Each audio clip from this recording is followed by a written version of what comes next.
নেতৃত্ব নিয়ে জটিলতায় যুবদল ও ঢাকা মহানগর বিএনপি।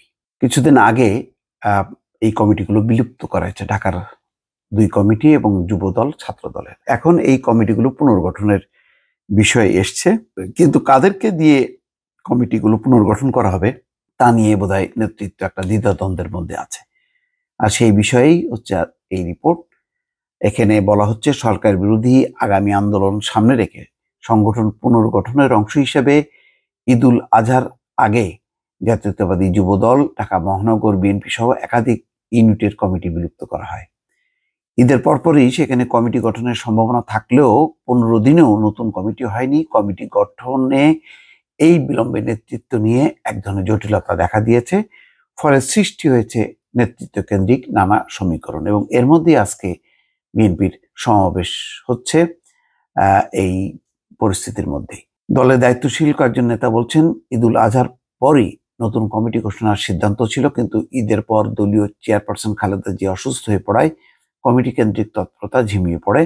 তাছাড়া তরুণদের দিয়ে নতুন কমিটি গঠনের চিন্তা ভাবনা রয়েছে বিএনপির হাইকমান্ডের। দলের এমন মনোভাব জেনে মহানগরের রাজনীতিতে সক্রিয় সিনিয়র নেতারাও কমিটিতে পদ পেতে শেষ মুহূর্তে তৎপর হয়ে উঠেছেন। এর বাইরে দলের প্রভাবশালী কয়েকজন নেতাও নিজেদের প্রার্থীর পক্ষে জোরালো অবস্থান নেওয়ায় এসব ইউনিটের নেতৃত্ব নিয়ে কিছুটা জটিলতা তৈরি হয়েছে। নতুন নেতৃত্ব বাছাইয়ে কার্যত হিমশিম খাচ্ছে দল। বিএনপির হাইকমান্ড এখন পর্যন্ত তরুণ নেতৃত্বের প্রতি আস্থাশীল বলে সংশ্লিষ্ট সূত্র বলছে। এটি হচ্ছে কাল বেলার রিপোর্ট। বিএনপির দায়িত্বশীল নেতারা বলছেন যে 3 দিনের সমাবেশ কর্মসূচি ঘোষণা করা হয়েছে। আগামী 3রা জুলাই জেলা পর্যায়ে এই কর্মসূচি শেষে নতুন কমিটি আলোর মুখ দেখতে পারে। জানা গেছে আজ শনিবার ঢাকায় অনুষ্ঠেয় সমাবেশের মধ্য দিয়ে খালেদা জিয়ার মুক্তিতে সরকারের উপর চাপ সৃষ্টির পাশাপাশি কর্মসূচিকে নতুন কমিটির নেতৃত্ব বাছাইয়ের একটা পরীক্ষা হিসেবেও বিবেচনা করছে বিএনপি। কারণ ঢাকার এই কর্মসূচি বাস্তবায়নে সদ্য বিলুপ্ত দলের ঢাকা মহানগর উত্তর ও দক্ষিণ এবং কেন্দ্রীয় যুবদলের নেতাদের দায়িত্ব দেওয়া হয়েছে। নতুন কমিটি কেন্দ্রিক আবহাওয়া থাকায় বিষয়টি মাথায় রেখে নিজ নিজ কর্মী সমর্থকদের নিয়ে সমাবেশে আলাদাভাবে ব্যাপক শোডাউনের প্রস্তুতি সম্পন্ন করেছেন পদ প্রত্যাশী নেতারা। এখানে যেই পরিস্থিতিটা, তাতে কাদেরকে নিয়ে করা হবে, এখানে বলা হচ্ছে যে মহানগর উত্তর বিএনপিতে নেতৃত্বের কিছুটা সংকট রয়েছে। তরুণ নেতৃত্ব আনার ক্ষেত্রে মহানগরের রাজনীতির সঙ্গে সম্পৃক্ত কিংবা অভিজ্ঞতা আছে এরকম নেতার সংকট আছে। এই কারণে এখানে দলের হাতে খুব বেশি অপশনও নেই। যুব দলের সাবেক সভাপতি সাইফুল আলম নীরব এবং উত্তর বিএনপির বিদায়ী কমিটির সদস্য সচিব সাবেক ফুটবলার আমিনুল হককে দিয়ে মহানগর উত্তর নতুন কমিটি গঠনের সম্ভাবনা বেশি। শুরুতে আমিনুলের সভাপতি হওয়ার জোরালো সম্ভাবনা থাকলেও সম্প্রতি নীরব কারামুক্ত হওয়ায় কমিটি ঘিরে নতুন এই সমীকরণ তৈরি হয়েছে। নীরবের সঙ্গে ইতিমধ্যে দলের ভারপ্রাপ্ত চেয়ারম্যানের স্কাইপিতে কথা হয়েছে। তাছাড়া যুব দলের সাবেক এই সভাপতিকে ঘিরে দলের প্রভাবশালী একটি মহলও বেশ জোরালোভাবে মাঠে নেমেছে। এসব কিছু মিলিয়ে উত্তরের শীর্ষ পদে নীরবের নেতৃত্বে আসার জোরালো সম্ভাবনা তৈরি হয়েছে বলে সংশ্লিষ্টরা মনে করছে।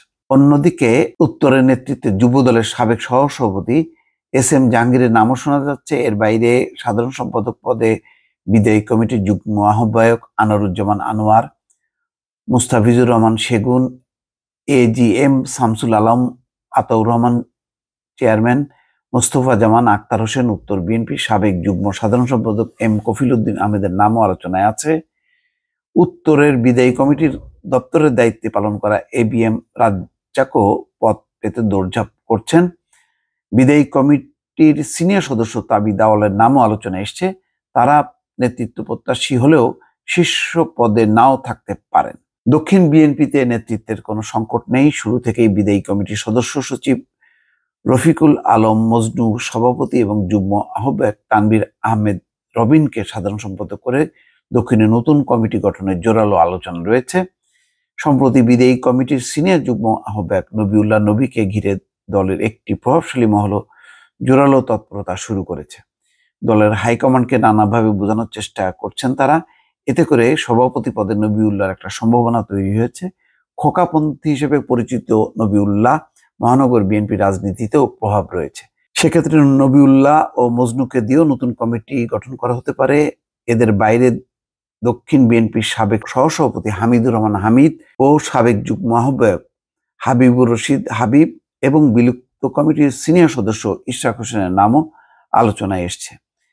যুবদলের নতুন কমিটিতে শীর্ষ পদ প্রত্যাশী বিদায়ী কমিটির সাধারণ সম্পাদক আব্দুল মোনায়েম মুন্না ও সহসভাপতি নুরুল ইসলাম নয়ন সুস্পষ্টভাবে এগিয়ে রয়েছেন।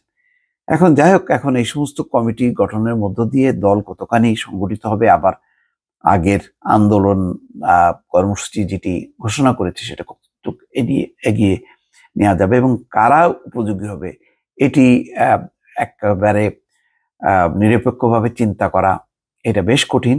তবে আপনি এর আগের ভিডিওতেও বলেছি যে তারেক রহমান প্রতি মুহূর্তে প্রতি সময় যেভাবে দলের বিভিন্ন নেতা সম্পর্কে খবর রাখছেন এবং ক্রস চেক করছেন, তাতে করে খুব বেশি ভুল হবার কথা না। তারপরেও নানা রকম তদবির, পাল্টা তদবির হয়তো কিছু গোলমাল হতেই পারে। দেখা যাক শেষ পর্যন্ত কি হয়। দর্শক ভালো থাকবেন। আল্লাহ হাফেজ।